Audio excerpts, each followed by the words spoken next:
to Girl Talk. Yes, thank you. For those of you who don't know, my name is Nicole D. Miller. I'm an author, blogger, writer, speaker. I host these quarterly panel discussions featuring prominent women in our community who are go-getters. We actually tackle a different topic every time we have a discussion. So this discussion is called Doing It All. I specifically wanted to feature women who are wearing a lot of different hats. A lot of people will say to me like, oh, you're doing a lot, you're doing the most. I feel like I would be doing the most if I was a mom, if I had a whole bunch of, other responsibilities happening. And so when I think of that, I think of these women. So I want to introduce you guys to them by reading their bios quickly. So we have Alicia Ellis here on my right. Alicia works diligently to create spaces for underrepresented groups to unite and amplify their voices. Her wealth of experience in leadership, civic engagement, and community activism is spread across a field of organizations such as her multimedia platform, Masquerade, and Ignite with Light. She is a serial entrepreneur at heart. Alicia's business endeavors are massive, and she adds the title of author to her immense accomplishments. So here's a little secret. Alicia and I have known each other for a long time, and she actually was my first client for my publishing house, Miller Publishing. She's a dear sister and friend. So the next woman I want to go ahead, The next woman I want to introduce to you guys is Ari Baker. She is a nurse, wellness coach, group fitness instructor, and nurse educator. On top of being a stellar mother and partner, she obtained her undergraduate degree from Ursuline College, while she has her Master of Science in Nursing with a focus in nursing education from Chamberlain University. Ari has a passion to not only train individuals to meet their fitness goals, but a strong passion toward educating individuals on holistic practices that treat the mind, body, and soul. While Ari loves to help anyone in need, she has a strong desire to help the lower socioeconomic community who face unfair treatment in the health industry. So Ari is also my step instructor, so if you guys follow my Instagram page, you already know. And one of the things I love about Ari is that she's a genuine spirit. She genuinely cares about her people. So, all right.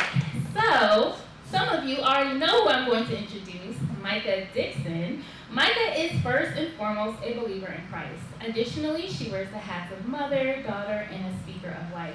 She holds the radio midday slot on Z107.9 weekdays from 10 to 3. Along with her profession, she's an influencer, podcaster, and gardener.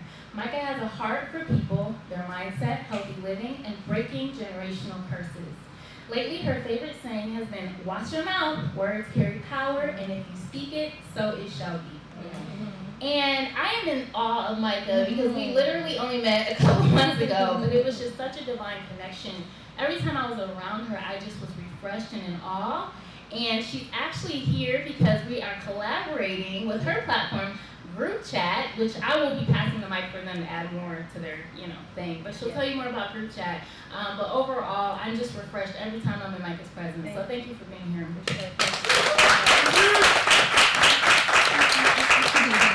We have Butter next to Micah. Butter has the first and only Black female-owned tattoo shop in Bedford Heights, known as Ink Therapy, where we are now.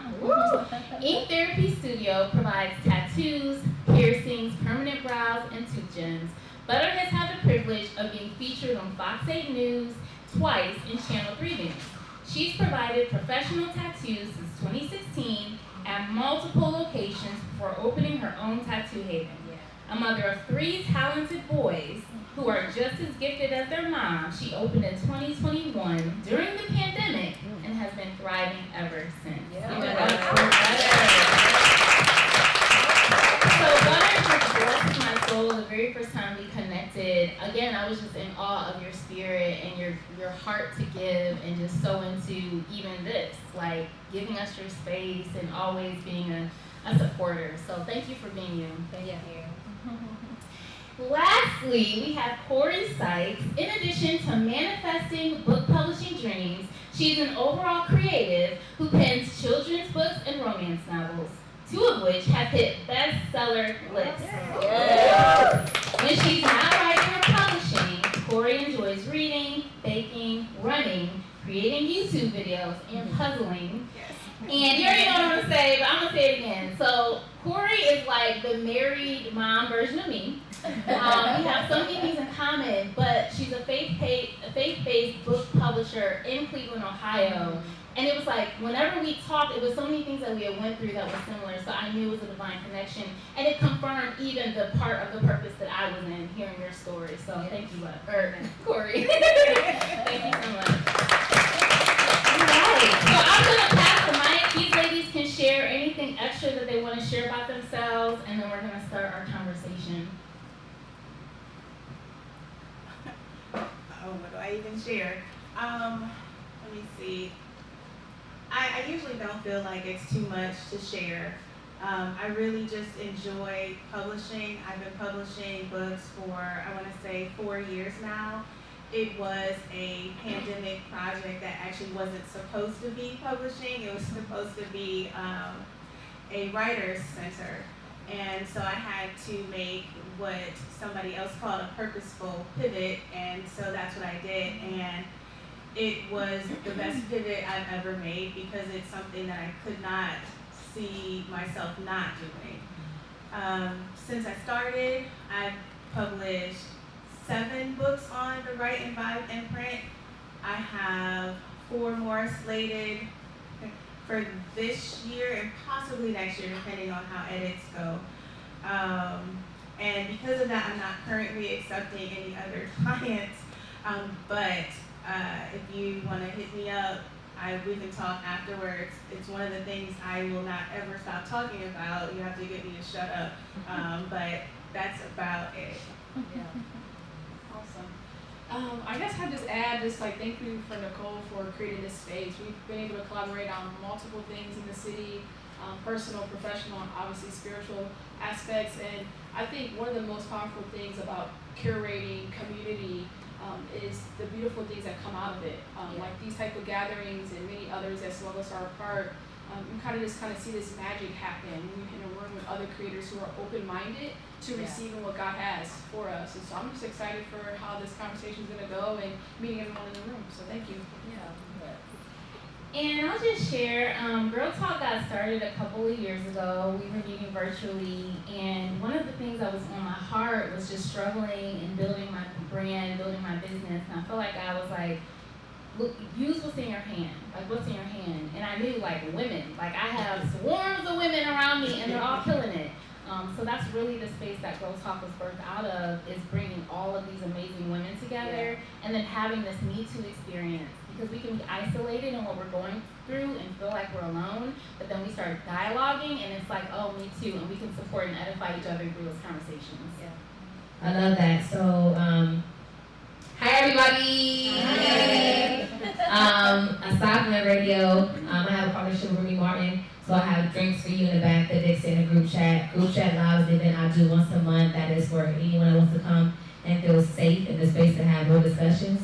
We talk about everything from drama with single moms, single dads, to generational curses, to health and fitness. And I'm big on mindset. I'm big on watching what we eat, watching what we watch on TV, and listen to, and really feeding ourselves a good thing. So Nicole, thank you for having me here, and all of us here at Girl Talk with Group Chat Live, so it can be an amazing thing to pour into you. I'm here to share my testimony, tell my truth, tell my experience, and here to hopefully bless somebody to arrive out here feeling better, feeling enlightened into their new season. So let's have a good time. Okay? Let's go, y'all. I did want to add too, the reason we did collab with group chats because our values are in alignment. So what Girl Talk is doing and envisioning, Mike is doing with group chat as well. So that's why we came together for this. Yes, thank you. Hey. So amongst all the things that Nicole mentioned about me, I am an artist. I'm an artist from birth. God be gifted. I did not go to school for it. So a lot of artwork that you'll see out there is my first love. Also, I'm a newly author, and what Nicole was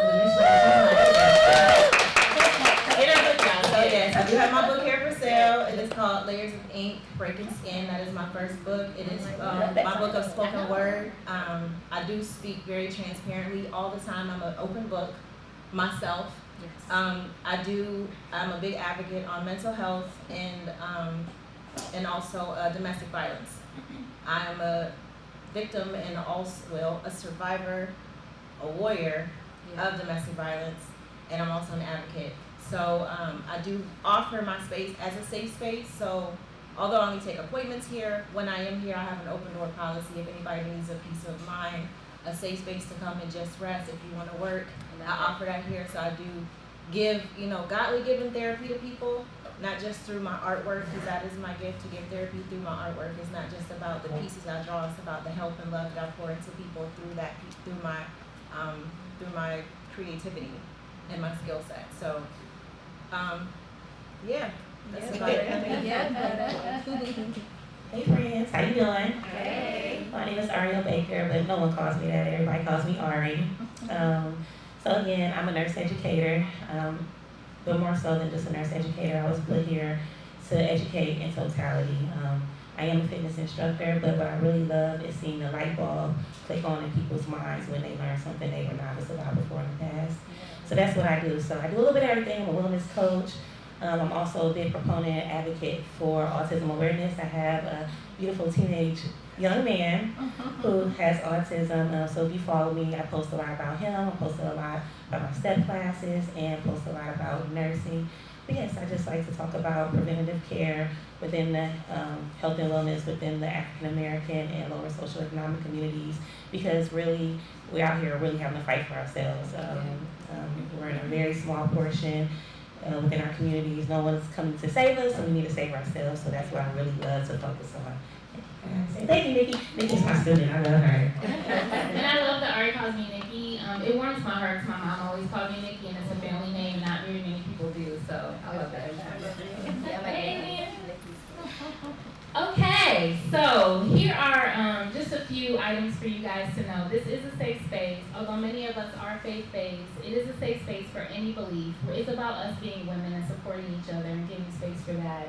So there's a saying that I kind of want to start. I want to say, hang your capes at the door. So just take off the cape, be real, be transparent, be vulnerable. We're going to do a 1-hour dialogue. The theme is doing it all. And then we're going to open up the floor for Q&A. So get your Q&A ready from the audience members. And here's a little chant. I want to say, who's ready for some? And then you guys say, girl talk, okay? So let's try this and see how it goes. 1, 3. Well, let me just start with the who's ready first. All right, here we go. Who's ready for some girl talk? Y'all are quick learners. Now, all my people are intelligent. They're all intelligent. All right, so we're going to kick this off with the first question. And we'll just make it easy because you guys are all go-getters. So what is your why? What is that thing that kind of keeps you going when you feel like you are tapped out? And if there's a question I ask and you don't feel comfortable sharing, you can always say pass.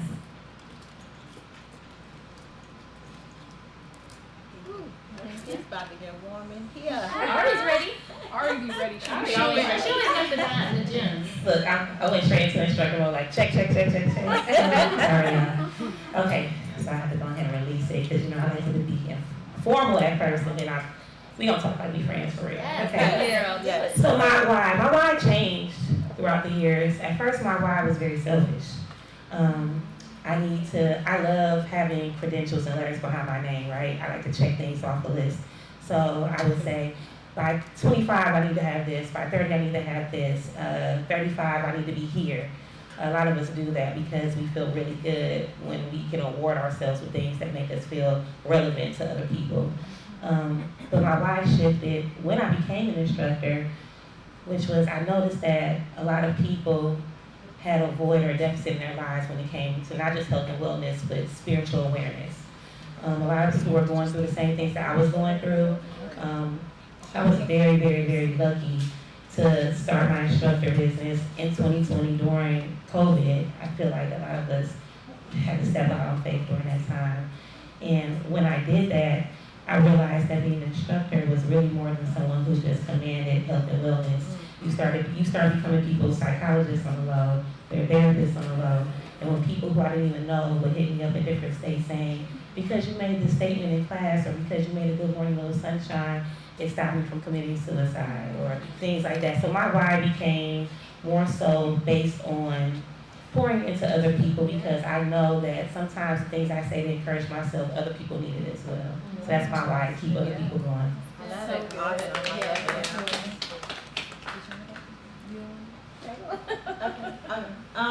My why, it's a big why. My why, in short words, my why is because I always ask why, and I started to ask why not. My why is my children. I seem like I made a lot of bad decisions in my life that led to things that were beyond my control. I was in an abusive marriage, severely for 8 years, and I used to wonder, like, why me, all the time. I didn't make it to college. You know, it was just, a lot of my friends were going off living lives, getting married, having these great relationships, and I was sitting here feeling like I was a prisoner in my own home, and my children deserved better. So it was like, what can I do into survival mode of how to show them a different life, past adversity, past all the things I've been through, that they don't have to suffer like I did. And it also turned into not wanting anyone else to feel like I felt. Like, I never wanted anyone, no matter how low I was, to feel like that. So I always wanted to do something better, be bigger, be better, and be a vessel for someone through everything that I've learned, through all my, adversity. So it was like, so it became, instead of why, it was like, why not? I'm the youngest, so I'm spoiled. I'm supposed to get what I want and not earn everything that I get. So I needed to fight for it so I could make sure that my kids live a better life and make the different mistakes than what I made. To show them that they are worth everything, no matter what type of cards they're dealt, that they're worth more. Yes. They're worth better, because the world really doesn't give a crap about you. But I do. So I always tell my children, I can't give you the world, but I will give you all of mine. Yeah. And that's my goal, and that's my story. I literally want to touch lives and leave a mark on the world. Amen. Not just physically with my tattooing, but an imprint in this world. So when you remember me, it won't just be by like a famous name. It'll be because she told me something positive. She made me feel good. She inspired me to do something great. She was a beautiful spirit, not just a pretty person. And that is my why. Yeah, butter. My why is transitioning, or has transitioned from my children. My life has transitioned from last year to where I am now.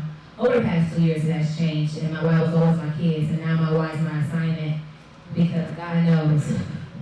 If you know my story, you know. It's a long story, so I won't go there, but I'm here on assignment. I'm here to be a blessing unto others the best I can. I'm here to speak life. I'm here to pour. I'm here to be a light. I'm here to tell you my truth about going through darkness, and you don't have to stay there, and coming out, and it gets better.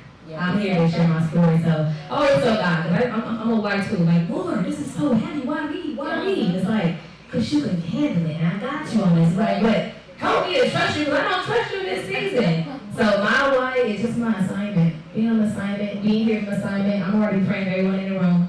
You're already covered, you're already blessed. I'm listening, receiving, but I'm pouring back out, so I'm here on assignment. That's my why. Thank you for sharing, Micah, and that reminds me, I didn't realize until afterward, and I was telling Alicia this, like, everybody is like strong believers. Being all okay, well, that's you. But I'll say, for me, a big why is my mother and grandmother who transitioned, and being able to fulfill legacy that my ancestors didn't get to, who were not able to read and write, and now I get to publish books. It's like, I get to do this.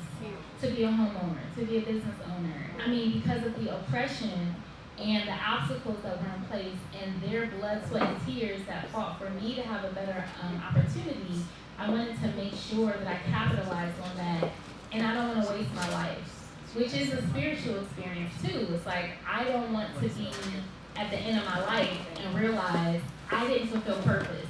Maybe I made money. Maybe I bought properties, maybe I got famous, but I didn't fulfill purpose, so I missed the mark. And that would be devastating to me. I want to live for something that's going to last eternally, and like you guys said, touch lives. And that was one of my biggest whys for writing my first book, How to Overcome Heartbreak and Being Transparent. As uncomfortable as it was, I just kept thinking, who's on the other side of this that needs this? So I resonate with what you guys said. That's good. ooh, y'all, I want to be with y'all wise. That sounds real good. For me, originally was breaking the generational curses upon my family and my life. That was my original why. Drug addiction, being pregnant at a young age, like wanting to disrupt everything that I saw growing up. Yeah. And I remember like talking with God when I was probably like 15, and I'm like, this can't continue. Like, I don't want what I've seen in my culture, in my community. Like, it stops here, it stops with me. And then once God worked that out with me, like the last like 3 or 4 years ago, and I saw like the curses are broken, it was like, all right, now what? Because we always talk about the generational curses, but we don't talk about generational blessings. Yes. We all are attached to generational blessings, but that's not what we've seen. So now I believe my why has evolved and will continue to evolve over time. But right now my why is, since the curses is broken off of me, how can I impact everyone else that God has placed me with to break the generational curses attached to them? And now it's like this ripple effect into conversations, into business, into networking, into community, where it's like, okay, I'm having a conversation, I feel like those curses are breaking immediately just by the dialogue. Yes. And so now I see the force multiplication of when you catch fire, how that fire just connects and builds larger and larger with who God has in your life. So that's what I would say is my why. Ooh, okay, so I had to think about my why because it's something that had been on my heart a lot recently because I had just been feeling like tired of still going. Because when I first started, I was like, well, my why is because I just don't want to work full time. Like, that was just it. Yes. But then after that, I'm like, well, why am I still working full time? Like, so I had to, then I was like, okay, well, I'm doing it for my kids. But then I'm like, well, this literally takes me away from my kids. So, and if it's not providing those financial blessings that I thought would then take me away from my job so that I could spend more time with my kids, is it really working? Right? And so I did realize that my why, because I had a conversation just really random with this family member that came out of nowhere. Like, I was like, I don't even know you. How are we related? So my first why is because I do know that if I do not write, I do feel incomplete. Like, that is part of my creative being. It is part of my essence. Like, I cannot just not be creative in some way. So it has to come out. My second why is because my family member who sent me a random Facebook message, she's like, your grandfather would be so proud if he could see how his family had come to, how his wishes had came out, right? So she's like, she then goes to tell me that my grandfather was, he was married to, and I didn't spend a lot of time with my grandparents. They died when I was pretty young. But I knew them, I spent summers with them probably up until the age I was 10, and then after that they passed on.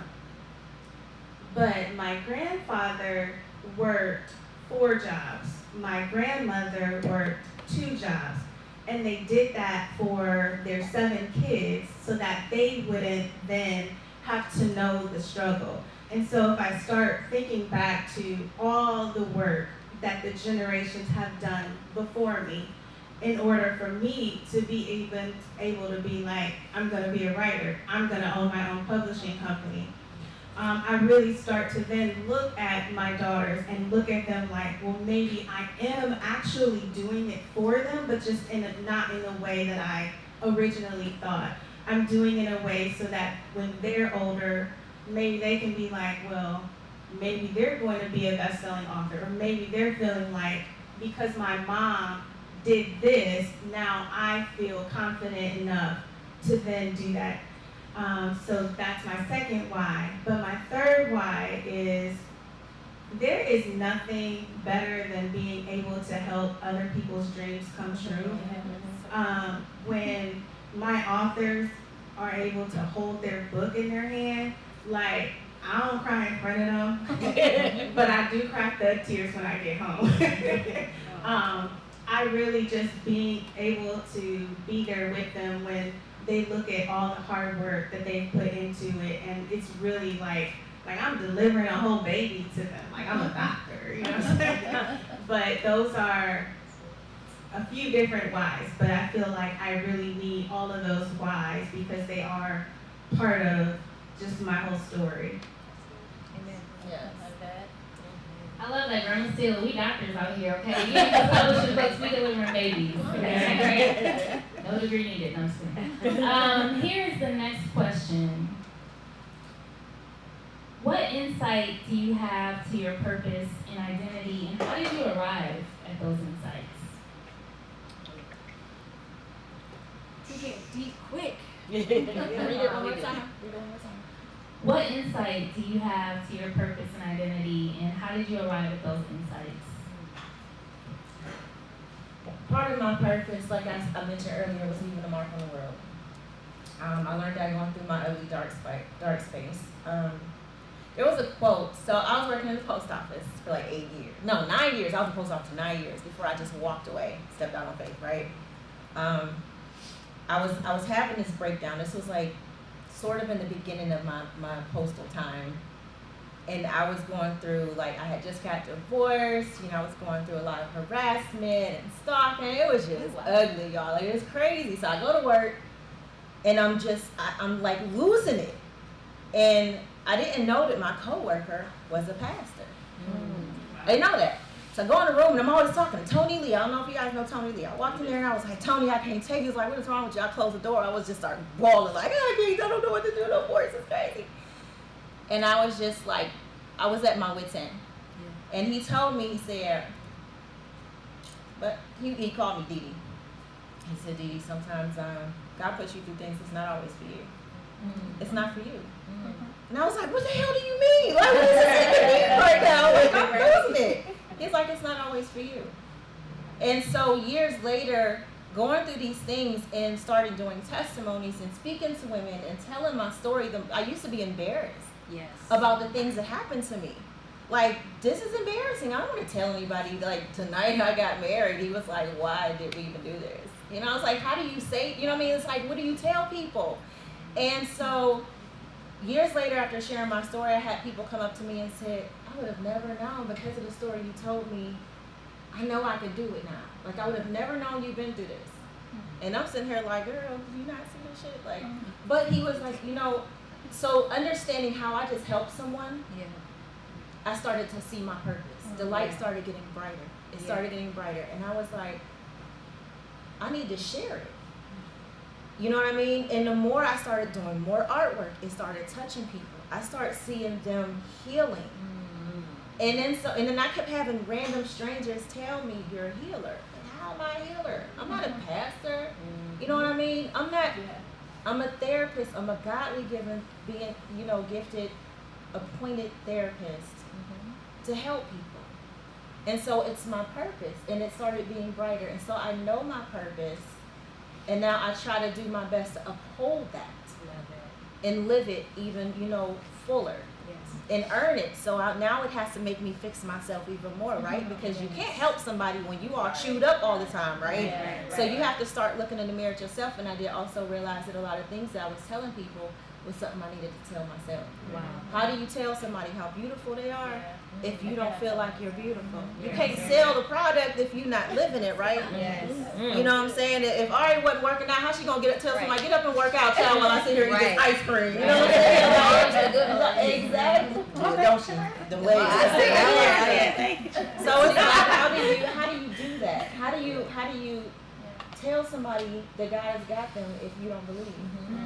So I needed to live my purpose, and it made me fix myself. On top of the fact that I have children, they're always watching me. And what they tell you, when somebody thinks one thing, there's 1,000 other people thinking that too. So my children watching me. How many more children do you think I have? I have a lot of given children. So that helped lead me to my purpose. I love it. Love that so much. Nikki, read it one more time for me before I say something. Make sure it's right. what insight do you have to your purpose and identity? How did you arrive at those insights? Okay, so I had to get it together. I have ADHD, y'all. So my thoughts go. So I was pushed into position. So I've always been one of those people who would dim my own light out of fear of making other people uncomfortable. And God told me a couple of years back, girl, get from back there. I would always go to the back of the room because I didn't want to make people feel like or think that I was better than them, or I was trying to steal the attention from them, or I was trying to make them uncomfortable because of what I brought to the table. And I lived in that space for until my 30s. I'm 35 now, probably until 30, 31. And so I never wanted to be an instructor. I never wanted to be an educator or a teacher. All these things were gifted to me where I didn't feel like I was worthy enough. I didn't feel like I was qualified enough. I didn't feel like I should even be invited to the table because why? Because I'm good at stepping on the board, or because I'm good at public speaking, I should be a teacher, you know. So when I went to go get my master's degree, I went initially to be a nurse practitioner because that's what everybody was doing. I need to be a nurse practitioner by the age of 32, so that's what I'm going to be doing. And COVID came and they shut everything down in my school, and I had enough credits to graduate as a nurse educator, as opposed to getting into the hospital and having to get my clinicals for an NP. And that set something off where people said, you know what, I love how you explain things as a nurse, how you're able to break things down and I can understand it as a patient, to where I'm not, you know, you're not just saying big words, but I can really absorb things. And I get the same thing when I teach as an instructor. I'm able to break things down so people can absorb them. So my purpose was learning how to not being afraid to shine, not going with my basic instinct to go to the back into the corner, because I learned even when I went to the back or the corner, I still shined. People still saw me, and people still hated, and some people still supported. So when God really makes you that star, that diamond, you can literally be in the corner, you can be in the darkness, and people are going to notice you. So you should embrace that. So I pushed myself forward, and I still get uncomfortable about it. Like right now, I'm sitting here with anxiety, like, oh my God, what should I say? You know, but I told God when I walked in here today, it's like, God, I don't want to, because I had an emotional weekend. I said, I don't want to speak through emotion. But he corrected me. He said, but maybe that's what you need to do. You need to speak what comes to your spirit and with your heart, because you never know what the people in the crowd are going through as well. So my purpose is not just to educate, but it's to inspire people through whatever they're going through. Like, it's okay to shine and say, you know what, if you're talented in something, it's not your responsibility to dim your light to make anybody else feel comfortable. It's not my goal to be palatable to anybody in here. Like, and that's just where I'm at right now. So it's my purpose. Yes, I love it.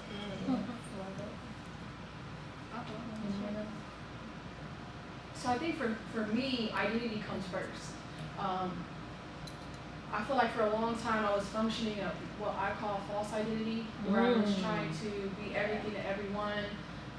I remember one day, this is probably 2014, I'm looking in the mirror, I'm high, and I have that face-to-face moment with God. I don't know who don't believe you can be high under the influence if you talk to God, but some of those were my biggest, bestest moments, okay? So I'm face-to-face with God in the mirror, and I couldn't recognize who I was.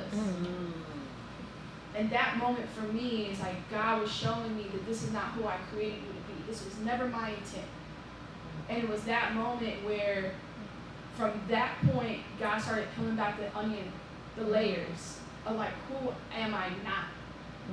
So I understood I wasn't a drug addict. I understood that I wasn't going to be all these things in relationships, toxic relationships, alcohol. My identity was what got me into my purpose. And how I learned my identity was learning God, because God created us. Yes. So who is the best teacher to teach us who we are than God? And that was really, for me, I spent 2 years in a closet-like room, and I remember I just had scripture all around the room, written, and I wrote out from the Bible, and that God was showing me this is who I created you to be. Wow. It is in my image. We read that, but we don't really, it's like, oh, it's like, we rehearse it, like, in likeness, but what does that really mean? And it's not about reading it, it's about experiencing it.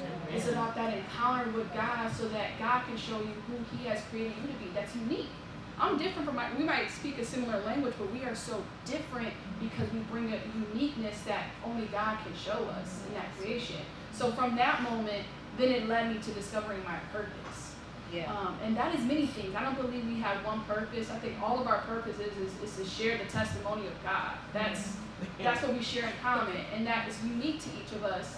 And then that has, from there, it's like, okay, how do I live from these purposes, like monetary? Because we talked about money, like we need to live, not just survive. And so that's what I've been practicing, is first discovering your purpose, that discovering your identity that then leads to purpose, and then how do you live from and be sustained from your purpose. And so that would be my insight. It's like a lot of people right now, purpose is a hot theme topic. Everyone is purposeful, living in purpose, but a lot of times we are empty inside.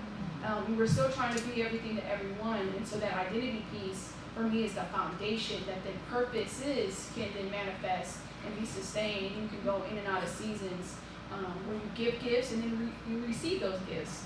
So that's what I would say in the sense of the identity and that insight for me, walking that out with God first, so I can learn who God is. That way I can learn who I am. Amen. I think for me, we're trying to make this quick. Insight. What was the question? I know insight. What insight do you have to your purpose and identity, Okay. and how did you arrive at those insights? Okay, what insight do I have to my purpose and identity? So, I'm using the word washing because years ago I was one way living my life on the radio, the hot girl, the club girl, the kick it girl, the party girl, all this and all that going on. And I had my second son in 2020. And that year I went through depression after having him because of postpartum. So I go through that. I come out of depression.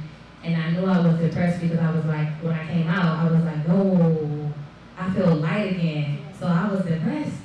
And I'm like, I didn't know that was a real thing, but if you have a baby, your body ain't the same, your mind ain't the same, everything changes. And so now I'm like, I don't want to be the same person I was before I had my son. I want to get out of this cycle. I want to break that cycle of dating for love and looking for love and all this. I was like, this is not right. And so I guess at that point then, that's when God started to wash me up, making different decisions, moving, making better habits now, and then just changing my circle around me because it just wasn't me no more. It didn't fit no more. And so I moved back home to Cleveland in 21, still being washed, but still got my foot out here. Over there, dabbing a little bit, and always hit my head, get a mistake, always hit my head, but I'm like, I'm over here, Lord, but this is kicking it, this feels good. And so I still went up here to wash it. It wasn't until 2022, my little sister was using drugs, and I was like, this is crazy. I'm on the radio being positive, life is very amazing, my sister on drugs, my little sister. And I was like, God, do something, fix this. And that's when I submitted to him. I said, if I get it right with you, will you save her for me, please? Still being washed, still not understanding. And I'm tapping out, but I ain't out, but I'm like, this is crazy, but I'm tapping. So last year, I had to get her kids for her. So I'm raising her 3 children and my 2 kids. I got 5 kids to raise. So again, I'm being washed, and I'm still like, why me? This is crazy. I have no help. What's going on? Last year, too, my mother passed away in September. And I'm like, Lord, this is crazy. And I'm still being washed. So when after she passed away, then I fully submitted, got in solitude, started praying, reading the Bible, started seeking him more. And I'm like, whatever you want for my life at this point, just do it. Just do it. Because you took in my car that I owned, broke down. My money to bear her is gone. These kids are hungry. I'm on the radio, still might get this, and this is crazy. But God washed. So for me, my insight is the going through to be made. So for me, it's still, even to this day, I'm still being made. I'm not who He's called me to be, but I'm still being made. Yes. So it's the going through, it's the trust in Him through all the suffering. You still gotta trust Him. Because I promise you, I'm looking at it like, how did I get through any of this? This is not, how was I feel like zero, number 1 people? My boss said, how did you? I said, it wasn't me. It wasn't me. So for me, it's washing. He will wash you and clean you up for what He wants you to be. So I had one way I was, identity. Now I have this way that He wants me to be, and He's still not done, you know? So I'm just sitting in the washing, sitting in the presence, and still understanding that, everything is whatever he wants to be. It's not for me. We're not here just for ourselves. We're here for whatever he wants our life to be. So I thank God for that. I thank God for you too. Don't have me in tears. No, that's the truth. Washing. Be okay with going through. I know it'd be happy. It's happy for me raising 5 kids, but I trust him so much. Like, I don't even. Just do it. We're going to get a house. I never had a house before. I always had apartments. And I'm like, just do it. Whatever you want, I'm going to receive and take it. And I'm going to be loud about God. I'm loud about, he has. And not even deny it. Now I'm like, Jesus loves you. This is my mama. You do it for you. Why ain't you tell me how to go through this for you? You know what I mean? But same thing Butter was saying, like, the dark days are here to make you, so I get it. If anybody get it, it's me. I know what dark is. I was in there. And I was the top dark person. Anybody saying, like, Micah, I was the biggest one, like, doing things I had no business doing. I'm telling y'all, I was selling drugs, y'all. At the laundry, man, I was a trap queen for real. I could have been in jail. All type of chaos. I was like, you kept me this whole time so you gonna use me for you? That's crazy. You feel me? That's crazy. Let him wash you. Let him wash you. Now I gotta, let me stop. Let him wash you. It was a post that said, invite him into your suffering. You know how we go through? It's like, instead of saying, take me out of this, I don't want to. It's like, just come in here and help me and give me strength and I can do it. But if you don't help me through this, I cannot. And talk to him like that, because he don't listen. I'm like, hey, you tripping today. I don't know what you on, but this ain't it. So yeah, God is good all the time. Corey. Be quiet, y'all. I'm here with you. So I think I would say that the best insight I have to the process is just really trusting the process and trusting the journey. I'm one of those people in a sense of doing it all, and I've always been doing it all. I did a campaign for 3 years. I don't know if y'all remember. It was from 2014 to 2018, but it was the I Could Be Bitter, But I Am Better Women's History Month campaign. It was like 90 days. I'm sorry, there ain't 90 days in a month. It was 90 women total. It was 30 days of women just kind of telling their I could be bitter, but I am better story during March. I've done a stage play. I've done too many things. But when I started to really think about it, I'm like, well, what does this all have in common? It's all about sharing a story and telling a story. And so when I started really like connecting the dots, like I was just feeling like all over the place. I'm like, why can't I just pick something and do it and stick with it? But I was picking something. I was sticking to it. I was telling stories and sharing stories. And I was helping women heal because of these stories. And so I had to trust the process. Like I didn't just do all of those things for no reason.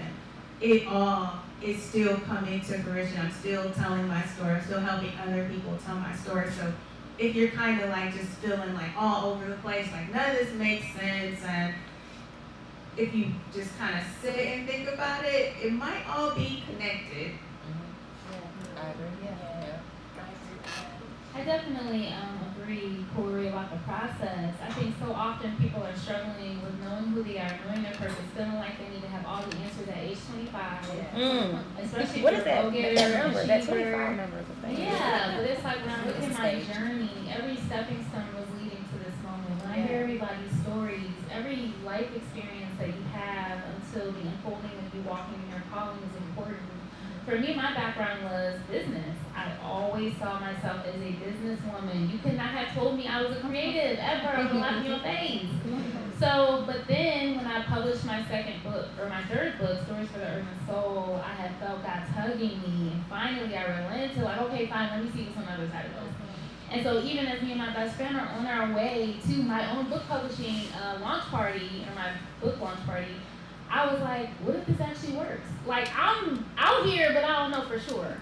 So you're still just kind of like walking by faith. Like, And it's working. It's working as a creative, and I'm figuring out the money part. And people are coming, and people are supporting, and I'm attracting like-minded people, and the connections are happening. But it's not an overnight thing. But everything that happened before now has led up to it. So just be encouraged to know that it's all purposeful. Yes.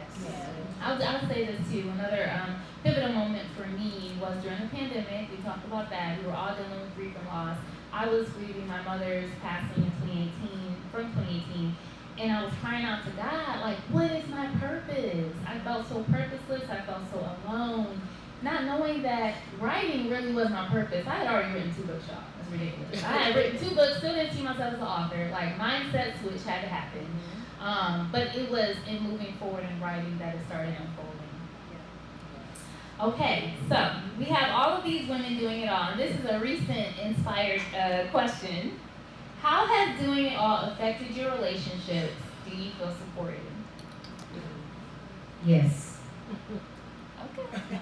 From the front to the back to the left to the right. Supported in a number of ways. I have a great tribe around us that God has created for us. That Jade is there. She can clap. Jade. Yeah. So we have support. Even my dog. She watches my dog. But I don't have balance in my life because I do so much. Someone asked me, they like, do you ever get a chance to stop? And I was like, I don't even know what that is. But when I do stop, I'm like, what can I do? Because I'm so used to like being on the go. And however, I have a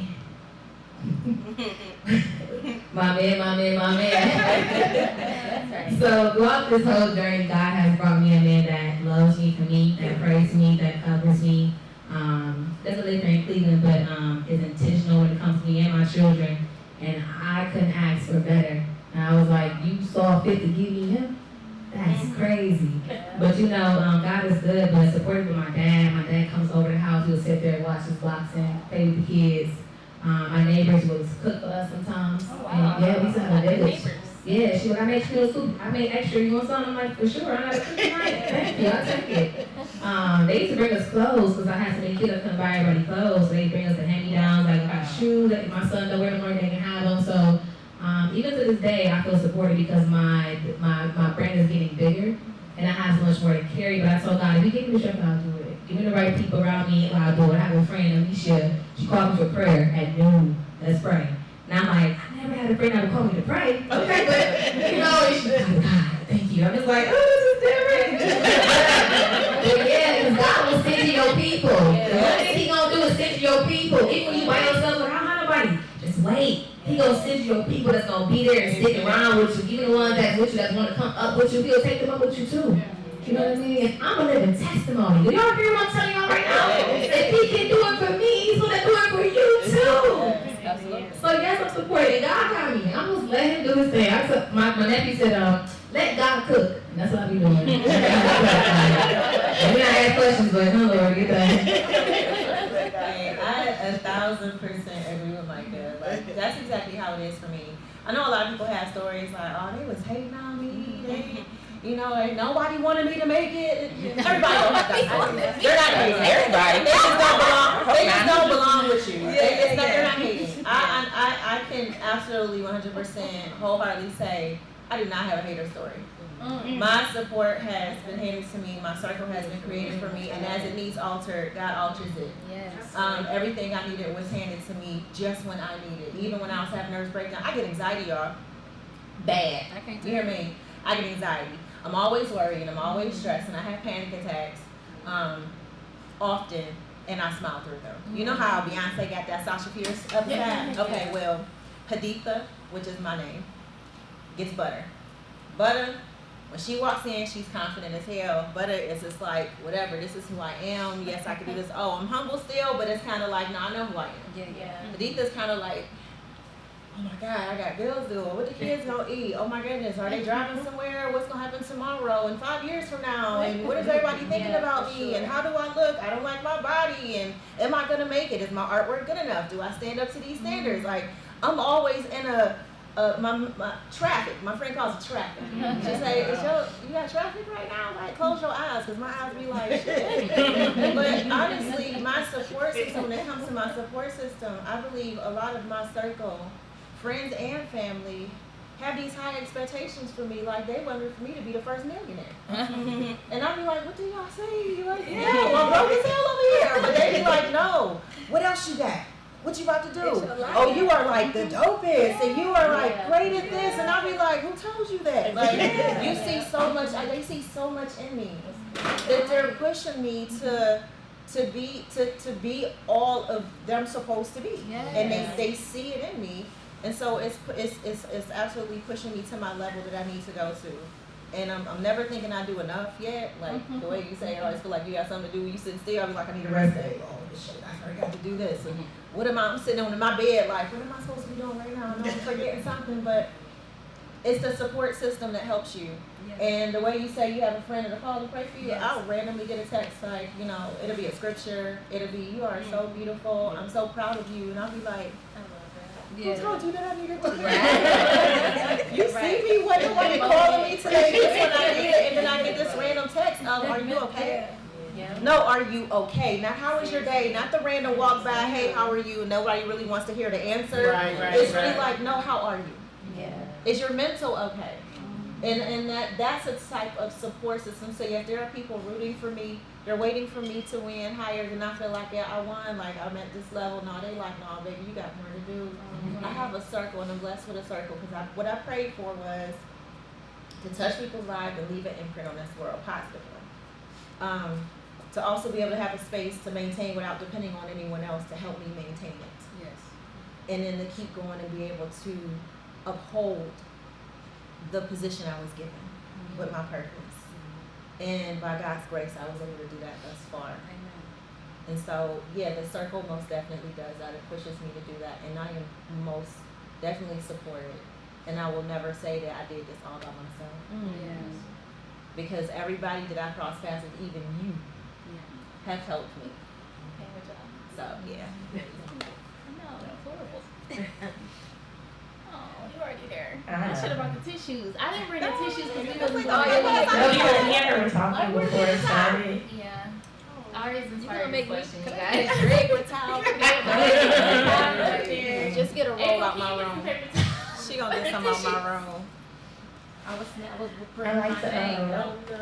I like to lead with a spirit of gratefulness first, Just get a because roll. I remember the dark place I was in a long time ago, and I'm not there anymore. But my support system has shifted recently. I don't have a large family. It was just always me, my mom, and my sister. She's special needs. And me and my mom's relationship isn't good. It's not well right now. My dad passed away a couple years ago. And I've always been everybody's support. I'm the support. I've always been the stable person in my family. And I've gotten accustomed to, the crown is heavy, you know, saving everybody and rescuing everybody, even when I'm drowning. And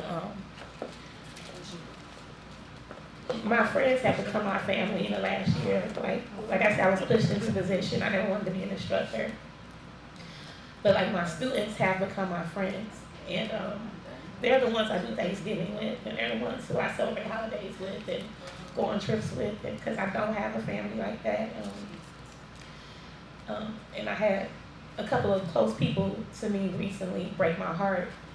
And God will remove people from your life and will replace them, but when you're in it, sometimes you can't see it or feel it. So I always feel supported. I live in my mind all day long about what I need to do better and how I need to present and what's the next step and how can I elevate and how can I flourish and how can I grow my class and how can I get invited to this event, and it's exhausting.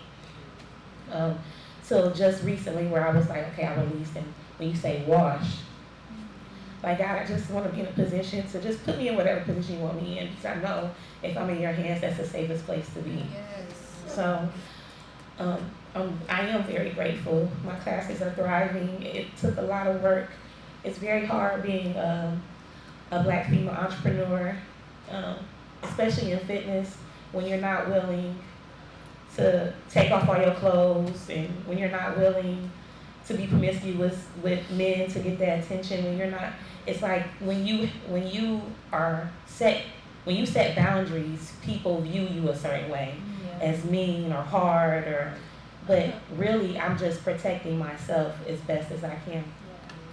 So as far as relationships are going, I am in a long-term relationship, and no one talks about, like, when you're a female entrepreneur, I was telling her, like, if you list all your tasks out the day or all your capes and crowns you wear as a report card or grades, you might not have straight A's.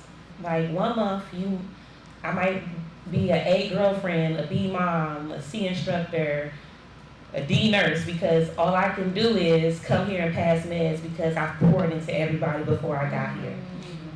And this month, I'm feeling like I'm an A mom, an A instructor, but a D girlfriend, because I can't give you what you need right now because I have to make sure I'm 35. You know, time is ticking. Like, I'm in a month of where everybody's inviting me everywhere, which is a good thing. I pray for it. So when you're invited somewhere, it's gonna pull you from somewhere else. We only have 24 hours in a day. So how I'm in the spirit of how am I gonna balance being everything for everybody with still filling myself up as well? Because I'm over now and I'm just tired of feeling guilty for being selfish towards myself. So yes, I am very much supporting my friends or my family, but yeah, it's still a work. And I'm still transitioning. It's a work in progress. That's good. And I just want to thank you, RA, for your vulnerability and transparency. And I think so many of us can definitely relate. And that was the purpose of Girl Talk, was for female leaders to come and be edified and pour into each other, because we're always pouring out. And I know that you're a giver, so even more so, you have a son with special needs. I mean, you wear a lot of hats. So this is our time, you guys, to pour into each other. I guess I'll say I am very much supported. I have a beautiful community, but I already touched on this. When you're in an industry, it can be difficult to get that support, right? So I'm in the literary community, specifically the Black literary community. I can say one bookstore in Cleveland has bought my books, paid for my royalty, paid for my books. I literally had a bookstore last week reject my content, saying their readers don't read my content.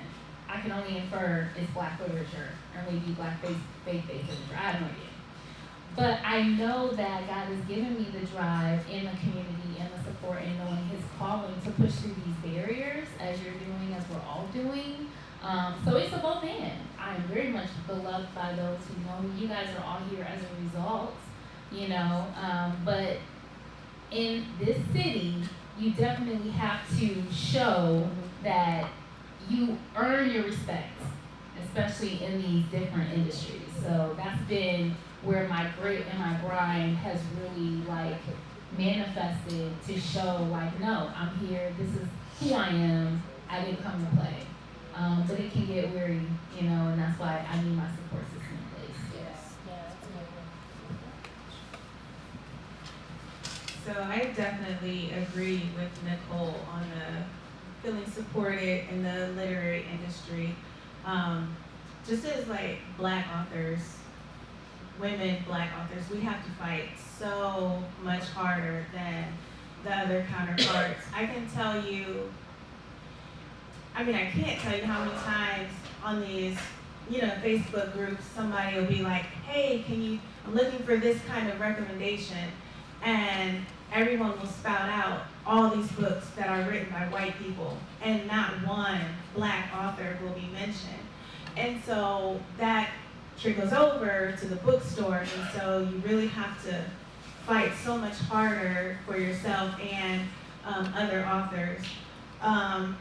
But I will say that personally, I feel very supported. My friends are great. They're always and I will say that I have a really bad habit of probably some childhood wound of not telling people what I do. So then when people find out, they're like, Corey, why didn't you tell me? And I'm like, I'm sorry. But it's that thing where it's well, I didn't think people would show up, so I didn't say anything anyway. But my friends are so great. My kids are so great. My oldest daughter, she's like a princess, really. And so when I put like makeup on my face, she's like, "Okay, mom." Okay, period. Whatever she was saying. And my youngest daughter, she'll be like, "Mommy, you look so beautiful." And then my husband, if I ever have an event that I need to do or anything, if I need to break away and get some writing done, he's like, "All right, what do you want to do? You need a hotel for the weekend or anything?" And so like, yeah. So personally, I feel very supported, and it's just a really, really great feeling. Well, I haven't always felt supported. I think entrepreneurship for many is a lonely path. For me, I would say up until like the last 2 years, and I'm going into my 10th year entrepreneurship. So the last 2 years, I probably felt most supported. And as I felt the more support I've gained the last 2 years, the less acceptance I've gained in certain spheres. So when you carry a light, and your light is disruptive, and darkness hates the light. These gatekeepers, we have a gatekeeper society in Cleveland, and I'm sure they huddle in the basements of the download society in the city, but they be posted up. And so with those type of energies, of principalities that we're up against, they hate when we walk in the room. They hate that we're on that Zoom call. They hate that we got that sponsorship. They hate that we got the acknowledgement of their awards. They hate that. They envy that. So for me, I feel like the more that God has elevated my platform, our platform, the more that certain circles or spheres have tried to push me out. But ultimately, God is just providing another door. So it might not be the door that you're holding, but God is the ultimate gate maker. And I had someone on my podcast, we asked him a question about gatekeepers. He said, "Why would I be concerned about a gatekeeper when I know the gate maker?" And I was like, "All right." And he dropped the mic at that point, because I feel like I've focused a long time on those gatekeepers, because they're designed to block the blessings that you are positioned to. So as much as we're fighting to get in, they are fighting against us to have that, to break that generational curse, to have a panel like this of women, beautiful women in their stories. So for me, I haven't always felt supported, and now that I have the support, that acceptance is definitely one thing that I know that I'm in the right place at the right time, when people don't want to acknowledge me when I walk in the room now. The same people who were in my DMs to get me there, and now that I'm showing up with my full true self, which is led by God, they're like, "Oh wait, we didn't want that part of me. Can you go back 5 years ago? Can you shine that light?" I think I already talked about that, like being in the background for so long, and then when you're brought in the front, they want you to be quiet. So that light, and I just encourage every woman here that light doesn't need to be dimmed, it needs to be brightened. So get around people who are going to cultivate and ignite that light, because that's the energy that we need to be around. And anyone who's not a part of that, that's not for you. And God will put the right people in your pathway that will uplift and support and cheerlead and champion, but also hold you accountable. I think for a long time I didn't have those type of people who will hold me accountable. We come from a culture where it's like, "Oh, you're brand new when you start to change." And I think a lot of my family looked at me that way. Even though I was better. I wasn't like in those spaces no more, but then it was like, "Well, you done changed on us." So that requires people to change or get out the way. And a lot of people don't want to do the work that you've done, so they try to push you down, right? So for me, it's just like, well, I guess that just because we're blood, and I was raised like blood is thicker than all things, you ride or die. Most of my family don't come to my events. And my friends have become family as well, where we're supporting one another because of the light and the call that God has. I mean, if you want to quote scripture now, Pastor, here, Jesus said, "You are my mother and my brother." When his mother and brother came looking for him, he became all to all men. And so for us, it's like we get caught up on that blood thing, but that's the thing that God has called us to break. But we get held down by that. So that's what I'm saying. Okay, So that's my friend Alicia Ellis. But literally, you know, my friends and my family, I've definitely walked that out. You know, we are each other's real family. This is our segment into Q&A. These women have shared so much, but we're interested to hear what you guys are thinking about, what questions, comments you guys want to share. Does anybody have a question? Go ahead, Nikki. So this is for Miss Alicia. I know that you were saying that you've been in business or building your brand now for about 10 years, is that right? So at what moment did you actually take your brand and your business serious, and what steps did you take with doing that? Because hearing your story, it sounds like you didn't know, right? You didn't have people around you that was like, hey, this is what you do. These are the steps you take.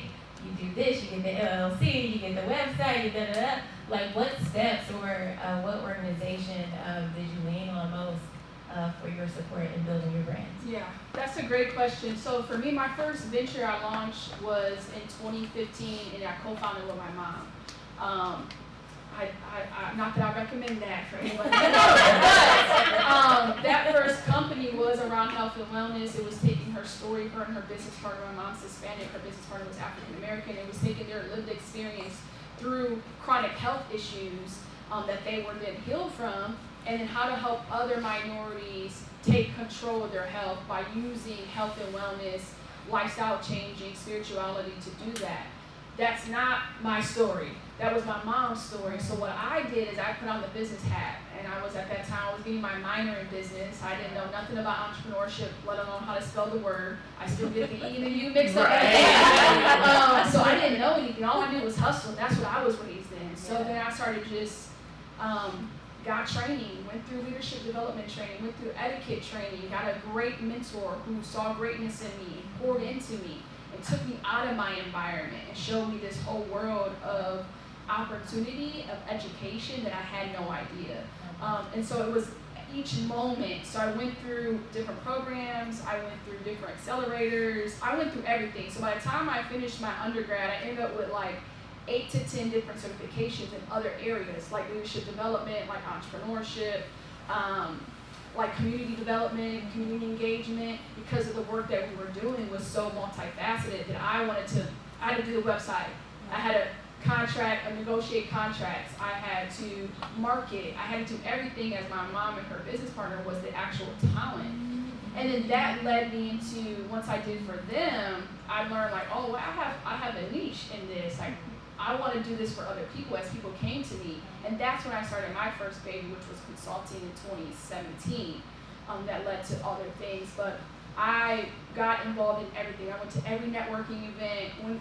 When Nicole said do it all in the beginning, I'm like, well, I don't do it all anymore because of the trauma I feel like I experienced that also led my mom in the hospital my whole childhood.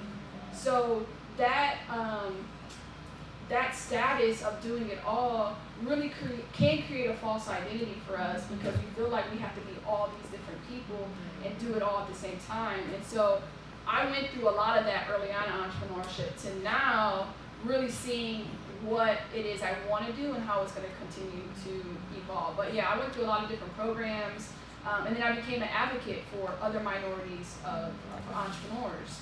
And I found out that not everyone actually is doing what they're saying they're doing in the entrepreneurial space.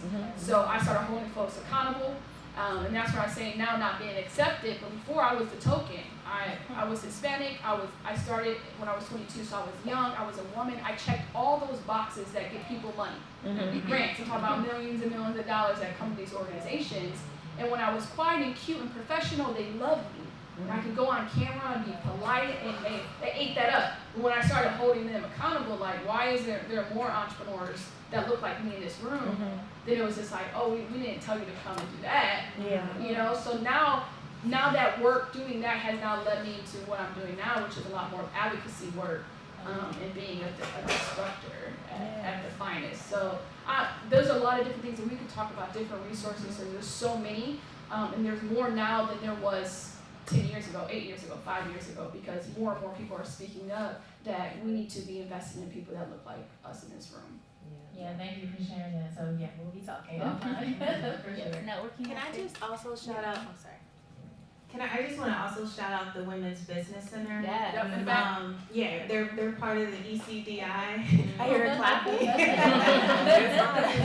Yeah, when I started my business, I was there heavy, and they have so many resources that are just so helpful. I can't list them off, but the lady in the back probably can.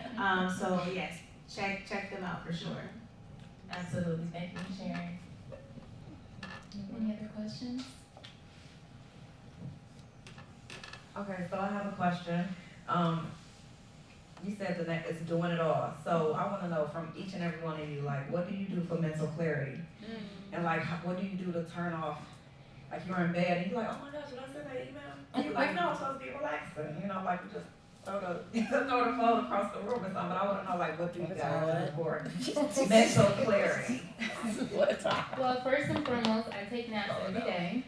Some of my friends are telling me I don't care. She's not lying. I'm like, Jesus took naps, okay? But you know, mental health is so important, you know, especially when you're a go-getter and you're an achiever. You can wear yourself out, and you know, Alicia touched on that, feeling like I don't do all that I did before. And there is a healthier place for us to function in purpose. I'm very sensitive to only doing what I know I'm supposed to be doing, only being about my Father's business. So I don't have a problem saying no. You know, I'm an introvert. People may not know that, but I'm very sensitive about my energy levels. I'll be resting tomorrow because of all of this. I had to learn early that if I'm doing events, I need a day off the next day. You know, I have a client appointment, but everything else is going to be very low key. So you have to be in tune with pouring into yourself, and you said this about only giving out of the overflow. You know, like don't let others take so much that you don't have anything for yourself. That's not healthy. So we have to be mindful. I get massages. I also have creative hours. So I was up at 3:30 in the morning doing work, went to bed back at 5:30, woke up at 9. So I have really weird hours. So I have like a flow so that I'm not doing a straight 9 to 5, but I'm making sure that I'm replenishing. That's good. I feel like I've mastered this now. I feel so comfortable talking about it now because I've been in the places where I didn't sleep, where I had a notepad on the side of my nightstand because I had all these thoughts. So one thing I started practicing early on was the notes on my phone. So at night, all these things are coming through your head, like, oh man, I got this invoice, I gotta go shopping tomorrow. Oh man, I gotta book the photographer. Like, so I started this in my notes, and I would do a downtime of 30 minutes max, where I just like every thought that comes to mind, I'll list it, and I can be in a place of peace. Then right now I can go to sleep, which is why I'm in my bed to begin with. And then I started incorporating like nature things, like going on walks, putting my phone on do not disturb. I went on a trip a couple weeks ago. It was a spiritual retreat. I put my phone on do not disturb for 4 days. It was amazing. And when I say do not disturb, I wasn't checking it. I was like, do not disturb. It was in my purse almost like 90% of the trip. And I have had to build myself to get to that point. Other aspects is prayer and reading. Reading is such a huge therapeutic. Writing for me is so therapeutic. Conversations when I feel like I need to have them. Nicole will know, like we'll be on the phone. It could be as short as 10 minutes or as long as 4 hours. So I feel like there's a certain remedies that I have learned to incorporate as my essentials to living a more balanced life. I know Micah talked about the balance aspect, but you have to know when like you need to shut it off, because we didn't talk much about the mental health component and how this level of entrepreneurship can put you in the hospital because in this room is almost 100% Black women. So even for that rate, this was what I did for the first 4 years of business, was understanding how we end up back in the hospital over and over again. And that chronic stress is the top that then leads to diabetes and then heart, issues and the list goes on. So for me, I've watched a lot of that growing up, and I do not want to go back that route. So It was about mental health, like how you're keeping your mental health going. Mental clarity. Mental clarity. that you do it all. Like, what do you do to take that break, take a mental break? Yes. Basically, I'm still working on it. God is still working on me. I don't know how to turn it off. My head is always running, and what I find what I find myself in is in what I call a paralyzed state. You ever get up and you just be like, oh, I need to go to work, but not till 5, so I gotta go wash clothes. But wait, did I clean my carpet? Did I go grocery shopping? Oh my God, do I got an appointment tomorrow? What I gotta prep for my appointment? Like, I'm doing so much. I gotta write poetry. I gotta prep for a tattoo. I gotta push for appointments. I gotta post. I gotta create the content so I can make sure I post it. Then you get caught up answering messages. And then you worrying about the kids. Oh my God, my son drove to school. Didn't even make it. I gotta text him. Oh shit, I forgot his doctor's appointment. Like, it's so much. I find myself getting paralyzed because I'll be like, I got so much to do. I ain't doing nothing. Yeah. I just put it down. Like, get a bowl of ice cream and turn on Chicago PD and stare at Kevin. That's right. That's okay. Literally, That's I would sit there and turn on the TV and zone out until something hits my heart that I want to do that clears my brain. Like, until I get to that tattoo, my brain ain't clear. The moment I turn that pen on, I'm sitting here and everything kind of like mellows out. That's my piece.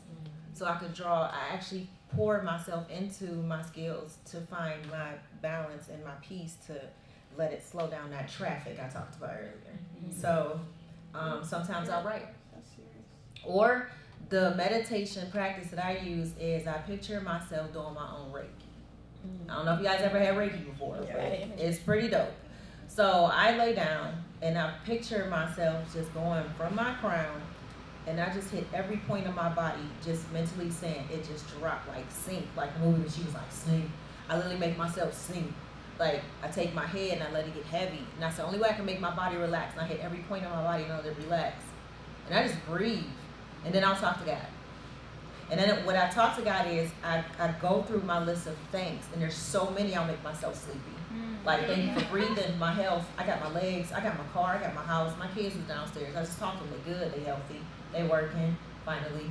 You know what I'm saying? Like, everything that I could think of that I'm grateful for puts me in a more positive state, so then I won't think of the negative. Because now I'm counting all the great things that I have. I can't possibly fit in nothing bad, so it relaxes me. And it stops me from having a panic attack. And that's literally what I do. Besides shopping on Fashion Nova. Like a little shopping. Yeah, you know. Well, it's pretty noticeable. I love workout, y'all. I'm sorry. I love fitness. It is my passion. It's so easy for me. It's a second nature to me. But recently I picked up boxing, and I love boxing because it slows my mind down. It teaches me discipline. It teaches me how to be still, how not to jump the gun, how to assess the other person. So I really love that. But one thing I've been practicing lately that's been working for me and not causing me as much stress is I've been saying no. So again, being a person where everybody comes to you for everything, if you get caught up in that trance of saying yes all the time, you notice that the little couple of minutes that you have of free time become theirs. So I stopped that. I stopped saying yes as much. I started saying no. Just a little disclaimer, get ready for the pushback that you're going to receive, because when you're used to wearing the cape all the time and saving everybody, the second that you don't, then you're the problem. So, and then my question to them is always, if I wasn't here, how would you survive? So, here we are. Yeah, but say no more often. If you know that you got a lot going on, just be cognizant of time and what's doable for you. If you know that you've already planned 3 things out in the day, why do you need a 4th or a 5th? You know, push it to Wednesday or Thursday if you can. So that's what I do. I think there are a number of things that can help with mental clarity, because we raised 5 kids, you know, the radio. I know for sure I'm big on what we eat. I know some food we eat don't give us mental clarity. It gives us the itis. So I know some herbs. I'm big into, I'm a gardener, so ashwagandha you can take help with stress. And I know you can shop with TaylorMade, shameless plug, but TaylorMade Sea Moss has some of the best herbs that can keep you on your feet all day. And I'm big into mushrooms, turkey tail, reishi, lion's head, and help you stay on your feet as well when you're doing so much. At the same time, yes, saying no helps. Saying no helps. Making time for you helps as well. What I have done was, I used to be used to a routine always. In the morning, kids have school, I work out, and I go to work. But since things have changed, life has changed, I don't have a routine no more. So I do write down my goals for the day, and I get them goals accomplished. Not right away, but whenever I can, so I don't have to be expecting myself to get it done. So I don't have to box myself in like, get it done at 9 o'clock. Now it's on 10, I'm freaking out. I didn't get it at 9. It's like, nah, it's gonna get done though. Maybe 9 p.m. tonight, but I'm not gonna stress about it. There's a scripture that's Matthew 11:28. It says, come unto me, all your labor and are heavy laden, and I will give you rest. Take my yoke upon you and learn me, for my burden is light. My yoke is easy, my burden is light. So give it all to God too. I don't worry, I don't doubt, I don't fear. I have no idea what tomorrow will bring, but you figure it out. You figure it out. Have a foundation set for things you have to get done, prioritize, but you cannot sit here. Our battle's in our mind. If your mind is not clear, how you gonna win at anything? I can't give a break on the radio clear when my mind is cluttered with what happened yesterday, what's going on right now, what's happening outside the door. But I have to learn how to shut that off and also deliver, but also give all that you have to worry about to God. Let him figure it out. I'm not dealing with it. You deal with it. But also what we eat is a big deal for our health as well. Even mentally. These foods processed, and I'm not throwing any shade, I'm just saying, it's a facts, it's a science. You know, it's not the best for you, but eat the right herbs. Look into that. I wish I knew more names, like bluebird name is one, lavender tea, drinking some good tea.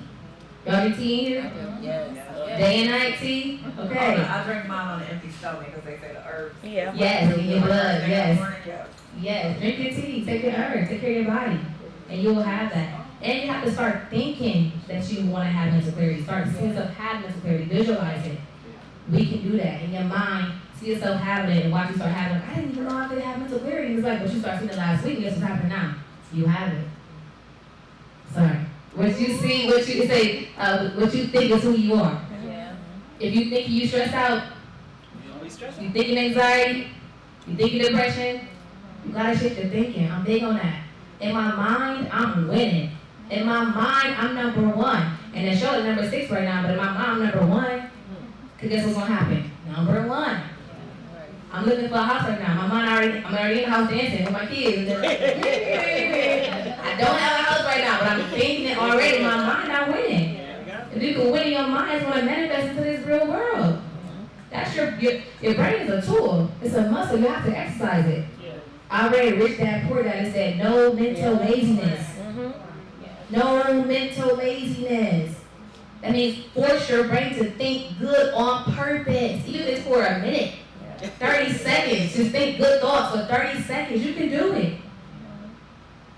We lose the battle in our minds. You can fight back. You have to. Fight back. Fight back. We ain't stressed in here. We're going to speak it. We ain't stressed. We ain't depressed. We're not going to have anxiety no more. We're going to have mental clarity for the rest of our lives as we go forward. And it shall be. Amen. And your word is power. You don't got to receive that. No, we not. And I'm a healer. So I know. We not stressed. We not down. We not defeated. We are up and we are winning. We're on top of the world. We taking over. Look at us. Beautiful, glowing, learning, pouring, edifying, sharing. We will leave here different than when we came in. Whatever weight you had on you is off of you now. It's not here no more. It can't stay here. We are better together. Sorry. There's power in numbers. Like a listen, everyone. No, I love it. But you saying that reminded me of a word God gave me. He said, Nicole, there have been people who have had less who believe for more. And that was inspired by watching Tyler Perry's documentary. This man believed he was going to be friends with Oprah. He was from the hood, he was abused, he was forsaken, he was homeless. It took him 7 years to get his first play off the ground. I said, okay, Jesus. No excuses. So it is our mind for sure. It's your mind. It's one in your mind. You have to think it. On that note, we're going to transition to our next segment. So I want to shout out our sponsors. Round of applause for Masa Ray, Alicia Ellis. Round of applause for Indie Miller Publishing. The Land, they're a local newspaper here. I've done some journalism for them. They definitely sponsored us. Rhonda Crowder, she's over at GT ABJ. Significant contribution. God bless Rhonda Crowder. I feel real blessed on her. And of course, we have the Women's Business Center in the house. That's April over there, y'all. Hey, April. So make sure you stop by the table. They bless us immensely. They're going to be giving us 5 scholarships for membership for WBC. We're going to raffle those off. So we're going to kick into our raffles. I started with them when I had my bookkeeping business. So I'm a serial entrepreneur. I had a bookkeeping business, and I did workshops there. So they're such a great resource in the community. So I definitely concur what you were saying. We have Remy Martin in the house, so free flowing brown liquor is back there. Great. I'm just waiting until I'm no longer hosting and I will be partaking. Okay. I think we shouted out all the sponsors. So I'm gonna kick off the raffle tickets, but this is a networking portion. You're gonna see some conversation cards on the seats that you sat at. I love these conversation cards. I do warn you, they are deep. Okay, but I encourage you to talk to someone that you do not know. This is a time for you to connect with another person that may have an open door for your future, for your purpose, for your calling. So use the conversation cards if you feel led. We also had a donation from Yoga 6 Studio Macedonia. Girl Talk is gaining some, and now we got the collaboration with Group Chat, which I want you to shout out the next one. I don't know if you got that planned yet. So, but support Group Chat. I fell in love with it. I'll be supporting. But yeah, Yoga 6, $10 complimentary classes. I did it. It's amazing. Hot yoga. So thank you guys for coming out. You want to talk about Group Chat? Thank you. Did you got the next one? Follow Micah Dixon on Instagram, and you'll find out about Group Chat. I got y'all. All right, so we're gonna do the networking thing, and then there's food in the back. There's $5 wine. There's free liquor from Remy Martin, and we're gonna take pictures. I got my ring light back there. I definitely want a group picture, so I don't know how we're gonna do that, but we figure it out. We got Launch Arts Media in the house. Thank you guys so much for coming through. We got Jonathan Stone as a photographer, so make sure you smile at him for the picture. And yeah, that's really Yeah, the food is Chef Wanda. Thank you. Okay, those Soho rolls are amazing, and I'm vegan, so I really am about to go in. So yeah, but yeah, this is your space. This is your time. So go ahead. Yeah, go ahead. Go ahead. What you do? Do y'all mind if I read y'all something? No. Okay, so number one, like I mentioned earlier, my book is out. I'm trying to push it. I did sell 100 copies of my first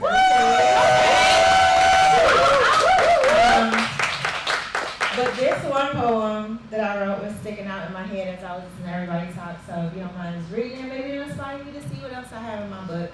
But it is inspiring. It's a transparent book of my spoken word. I don't know if you guys listen to poetry, but this is what I do, and this is how I heal. So I want to read you Wonder Woman. I don't need this. Thank you. I wondered if I would be a good mom.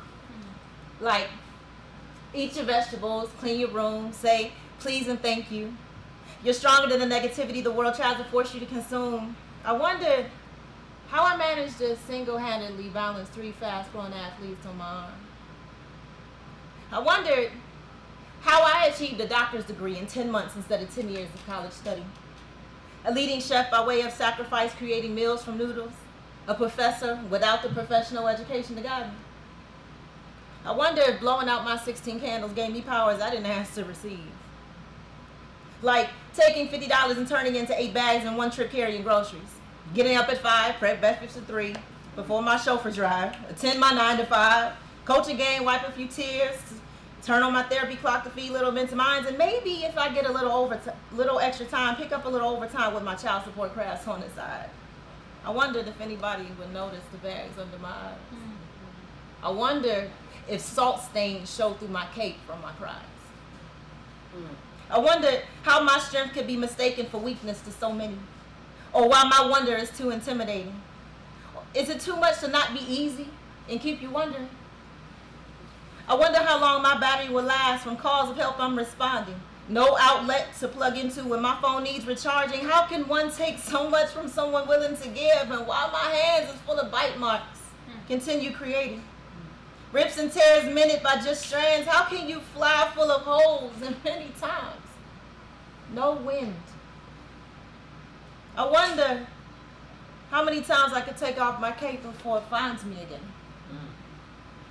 I wonder if Wonder Woman wears colors besides red and gold, like black and blue, or brown from dragging on the ground and all the dirt it holds. Will common eyes even recognize the costume, or will I continue as the invisible superhero? I wonder why Wonder Woman is saving lives, who is saving her? Like when she drifts down to the landing strip, will it ever be more than just tumbleweed cheering or ears cleared for stories? Or any arms left open for hugs after she filled them all with gifts? I wonder sometimes if I can give my cape back. At times when it gets so tight till I can't breathe, only my shadow can see me. I'm reaching for hands out, but only to feel the cold concrete crack. But I'm Wonder Woman. I'm built to be strong. Accepting my powers to withstand the strongest storms. Years of saving lives only been saving me. To see the happiness and success of those coming behind me. See, if Wonder Woman is who I'm appointed to be, I'm gonna wave my cape as my flag, still holding it tight for all of those that find the finish line past me. Thank you.